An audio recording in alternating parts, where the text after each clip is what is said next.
Hey everyone, कैसे हो? मतलब बातें बातें अंग्रेजी से मारूंगा ना। आज की वीडियो में अपन बात करेंगे बहुत ही इंटरेस्टिंग टॉपिक के बारे में। जैसे कि आपको पता होगा कि हमने स्टार्ट कर दिया ऑपरेटर्स इन जावा के लेक्चर्स, एंड ये ऑपरेटर्स इन जावा के लेक्चर नंबर 2 है।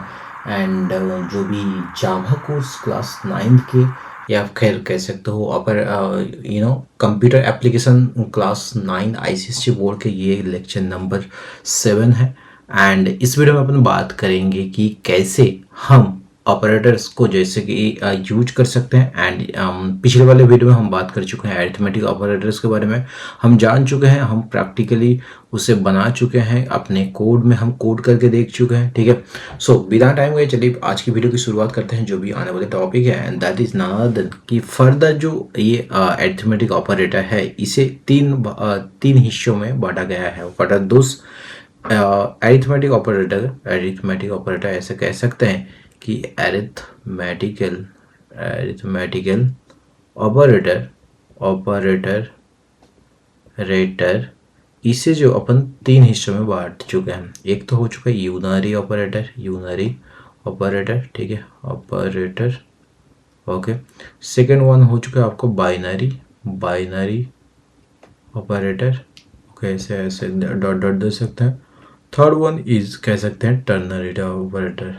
Okay, ternary operator. Okay, now हम वन बाय वन चीज के बारे में डिस्कस करेंगे। सबसे पहले आ जाते हैं यूनरी ऑपरेटर के बारे में। Unary operator. Okay, operator. कई बार ऐसा होता है कि थोड़ा स्पेलिंग इधर उधर हो जाता है, तो उसे एडजस्ट कर देना, क्योंकि स्पेलिंग का क्या ही करना, वो तो आपको ऐसे ही पता है।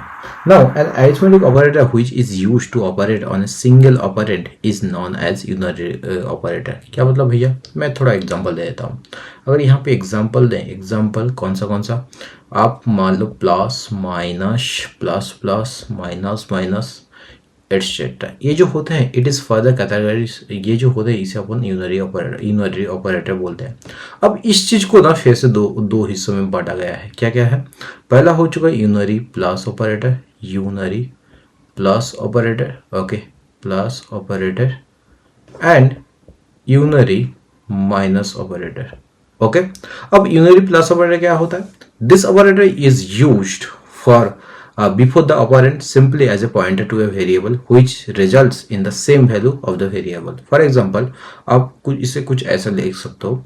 मैं एक एग्जांपल देता हूँ यहाँ पे +8। यहाँ पे क्या होगा? यहाँ पे सिमिलरली माइनस ऑपरेटर के लिए क्या होगा? The operator is used the same way as the unary plus operator. It is also used before the operand. Unary minus operator reserves a sign of an operand. कैसे? मान लो same चीज अगर बात करूं यहाँ पे -8 के साथ ऐसे यूज किया जाता है। ओके, होप ये चीज आपको समझ में आया है। अगर समझ में आया तो यू हैव टू कमेंट करके ये बताना कि भैया यहाँ तक तो पक्का समझ में आ गया है। ठीक है, ओके, अब हम आगे बढ़ेंगे unary increment and unary decrement के बारे में। ये क्या होता है भैया? सिंपल, आप ध्यान से सुनो, आपको समझ में आ जाएगा। Unary increment operator increases the value of an operand by 1। Unary decrement operator decreases the value of an operand by 1। कैसे होता है? मान लो एक एग्जांपल लेते हैं। एग्जांपल क्या लेंगे? एग्जांपल में हम देखेंगे कि एक वेरिएबल ले लेंगे x, एंड जिसका हम x को x+1 करेंगे। सो हम क्या करते हैं, यहाँ पे एग्जांपल लेते हैं x = x+1। ओके, ये एग्जांपल। Okay, example. नाउ ये जो x = x+1 है, by using increment operator it can be written as x++। Okay, similarly अगर आप लिख सकते हो कि डिक्रीमेंट ऑपरेटर के साथ सेम चीज को अगर मैं डिक्रीमेंट ऑपरेटर के साथ लिखूं x - x1, तो इसे डिक्रीमेंट ऑपरेटर के साथ ऐसे लिख सकते हैं अपन कि x - ना। यहाँ पे भी एक आपका कैच है। कैच क्या है? इसे ऐसे भी लिख सकते हैं एंड ++x भी लिख सकते हैं, एंड इसको x - लिख सकते हैं एंड -x भी लिख सकते हैं। नाउ अब आपका सवाल आएगा, भैया क्या फिर दोनों सेम है? अगर दोनों सेम है तो फिर अलग अलग क्यों ले रहे हैं? तो कहने का ये मतलब है कि दोनों सेम नहीं है, थोड़ा सा डिफरेंस है। लगभग सेम है लेकिन थोड़ा सा डिफरेंस है। कैसे? यहाँ पे जो आप लोग देख रहे हो ना, एक तो पहला बाद में इंक्रीज हो रहा है और एक पहला इंक्रीज हो रहा है। अगर इसे आप लोग गौर से देखें, ये बाद में इंक्रीज हो रहा है और ये पहला ही इंक्रीज हो रहा है। सिमिलरली ये बाद में डिक्रीज हो रहा है और ये पहले ही इंक्रीज हो रहा है, डिक्रीज हो रहा है। ठीक है, तो based on that there is something called prefix. Okay, prefix and postfix, what does it mean?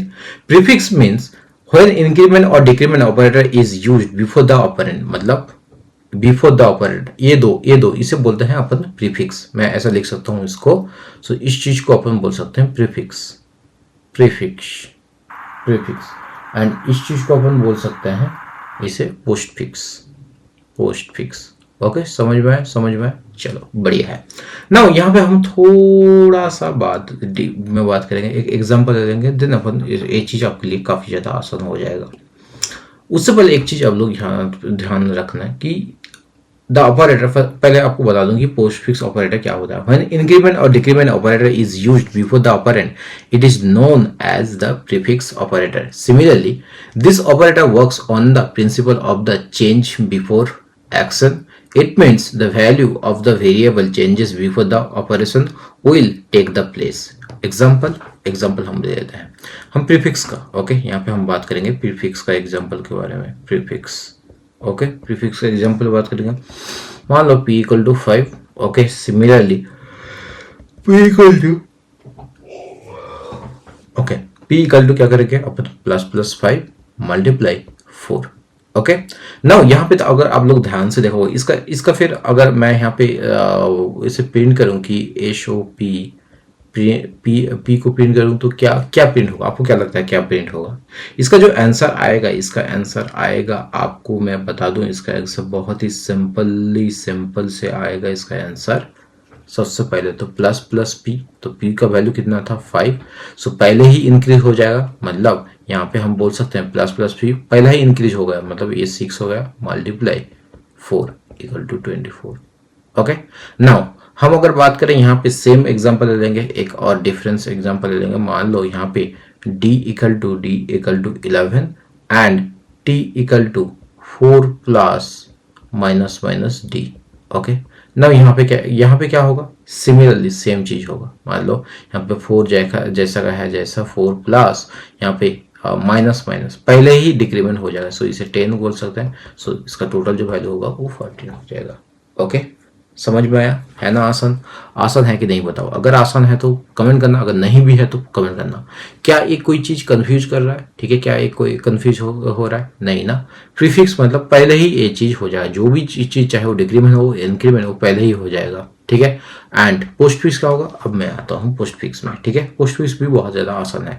तो पोस्टफिक्स में ये बताया जाता है, मान लो ये पोस्टफिक्स है, राइट? ये पोस्टफिक्स में क्या बताया जाएगा?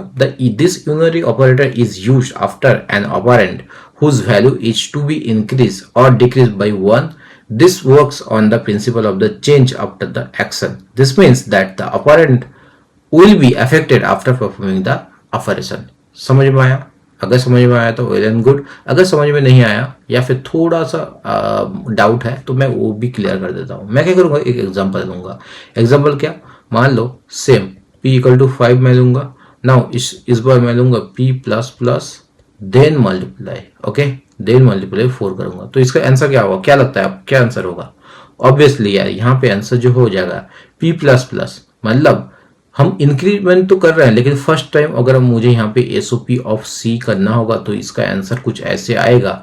सो p का आपका वैल्यू हो जाएगा 5 मल्टीप्लाई 4 इक्वल टू 20 आपका आंसर आएगा। ओके, नाउ यहाँ पे आप लोग एक डाउट आ सकता है, भैया आप ऐसे कैसे बोल सकते हो कि यहाँ पे जो आपने 5 ले लिया है ये तो हम इंक्रीमेंट कर रहे हैं, राइट? आपने अभी भी बताया था p प्लस का मतलब होता है जो p का वैल्यू है इक्वल टू जो p का वैल्यू p प्लस 1 होता है, राइट? मैंने सही बताया था, अब भी मैं बता रहा हूं जो वो भी सही है। बस फर्क यह है कि जब आप पोस्टफिक्स यूज करते हो तो पहला आपको जो करंट वैल्यू है उसको यूज करना पड़ेगा, उसके बाद आप उस वैल्यू को यूज कर सकते हो। ओके, होप ये चीज आपको समझ में आया है। ओके, होप ये चीज आपको समझ में आया। अगर इसको डिक्रीमेंट के लिए भी यूज करूं तो सेम आपको हो जाएगा। मान लो p equal to 5 and m equal to ऐसा बोल सकते हैं p माइनस मल्टीप्लाई 4। तो इसे हम ऐसे लिख सकते हैं p माइनस तो अभी भी 5 ही रहेगा मल्टीप्लाई 4 इक्वल टू ये जो हो जाएगा आपका 20। इसमें भी आपका सेम रिजल्ट। सो टेक्निकली हम ऐसा बोल सकते हैं जो पोस्ट फिक्स में फर्स्ट जो अगर आपको फर्स्ट टाइम अगर आप प्रिंट करना चाहते हो उसमें कोई इफेक्ट नहीं गिरेगा। ओके, होप ये चीज़ आपको समझ में आया है। अगर ये चीज़ आपको समझ में आया है तो आने वाले टाइम में और भी चीज़ आप लोगों को बहुत ज़्यादा आसान लगने लगेगी। लेकिन उससे पहले एक नोट्स आपके साथ शेयर करना चाहता हूँ, एंड दैट इज की both prefix and postfix increment operators increase the value of an operand by 1 before the action and after the action respectively. Okay, similarly prefix and postfix decrement operators decrease the value of an operand by 1. Okay, hope ये चीज आपको समझ में आया है ना। हम बात करेंगे काउंटर एंड एक्यूमुलेटर के बारे में। ये क्या होता है भैया, सुना है नहीं कभी? अगर आपने नहीं सुना है कोई बात नहीं, मैं आपको डिटेल में एक्सप्लेन करूंगा। सबसे पहले बात कर लेते हैं काउंटर के बारे में। The counters are numeric value which are used for keeping a record of the number of times a process is repeated. A counter is initialized with a numeric value and it increases as the process starts repeating. For example, मान लो यहाँ पे हम कर देते हैं c equal to 1. Okay, counter के सबसे पहले हम यहाँ पे लिख देते हैं काउंटर। Okay, counter. ओके, एक बार फिर आपको रिपीट कर दूं अगर आपको समझ में नहीं है तो। अगर मैं आपको रिपीटर कर दूं, the counters are the numeric value which are used for the keeping a record of the number of times a process is repeated. A counter is initialised with the numeric value and it increase as the process starts repeating. Okay, अब मैं example दे देता हूं। Example क्या दूंगा मैं, मान लो c equal to 1। Okay, now c equal to 1 अगर होता है c equal to c plus 1, और इसे सिमिलर तरीके से लिख सकते हैं c plus plus. Okay, now यहाँ पे ध्यान से सुनना। Here the value of the c will increase by 1 the moment statement c equal to c plus 1 or c plus plus is executed. Hence c is referred as a counter. Okay, समझ में आया कि नहीं? समझ में आया कि नहीं? एक बार मैं रिपीट करता हूँ। यहाँ पे देखो, ध्यान से देखो, ध्यान से इस एग्जांपल को देखो। ठीक है, c equal to 1 हमने लिखा है, right? Here the value of c will increase by 1 the moment c equal to c plus plus 1 or c plus plus or c plus 1. Okay, or c plus plus is executed, hence the c is as a counter. c is referred as a counter. Okay, समझ में आया? अब हम बात कर लेते हैं accumulator के बारे में। Accumulator. Okay, accumulator. An accumulator is a numeric value when defined with a program. It keeps on changing or getting updated with the counter or some other values supplied through input. An accumulator should be initialized to avoid getting garbage value during execution of the program. Okay, कैसे होता है मैं इसके बारे में बात करता हूँ। ठीक है, हम अब बात करेंगे एक्यूमुलेटर के बारे में। एक एग्जांपल देंगे एंड उसके साथ साथ आपको समझ में आ जाएगा। मान लो यहाँ पे हम क्या करेंगे, एग्जांपल में s equal to 0। Okay, so s equal to s plus a। Okay, now यहाँ पे ध्यान से सुनना। Here the value of s will be updated by the input value of the a each time when the statement s equal to s plus a is executed. Hence, s is referred to as accumulator. Okay, hope ये चीज आपको समझ में आए। Now, जावा में and कह सकते हो कुछ लैंग्वेज शॉर्टहैंड ऑपरेशन दिया जाता है। कैसे भैया, उसके बारे में हम थोड़ा सा बात कर देते हैं। Java, C++ language allows the use of shorthand binary operation. For example, an expression can be written in short form as I will show you in this chapter. Okay, सबसे पहले कैसे बात करेंगे, मान लो अगर मैं कहता हूं a equal to a plus B. Okay, इसे शॉर्ट हैंड प्रॉपर्टी में कैसे लिख सकते हैं? इसे शॉर्ट हैंड प्रॉपर्टी में लिख सकते हैं a plus equal to B, मतलब ए होता है A plus equal to B, मतलब A equal to A plus B. Okay, similarly अगर मैं लिख दूं C equal to C minus D, तो मैं ऐसा लिख सकता हूं C minus equal to B. I mean it is D ना, सो डी। ओके, होप ये चीज आपको समझ में आया। ठीक है, अगर ये चीज अगर आप लोगों को समझ में आ रहा है, नहीं आ रहा है तो कोई बात नहीं, आने वाले टाइम में और भी ज्यादा इसे आसान लगने लगेगा। हम कुछ एग्जांपल्स प्रैक्टिस कर लेंगे ताकि आपको लोगों को भी समझ में आ जाए।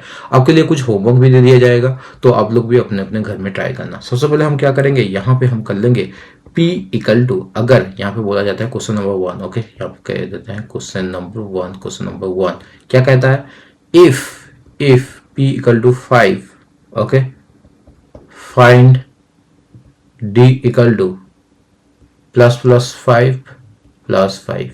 Okay, अगेन सिंपल तरीका है, मैंने क्या किया, पहले प्रीफिक्स हो रहा है, ठीक है। सो डी इक्वल टू फर्स्ट हम लोगों को यूज कर लेना है इंक्रीमेंट, सो हमें 6 + 5 = 11। ओके, समझ में आएगा।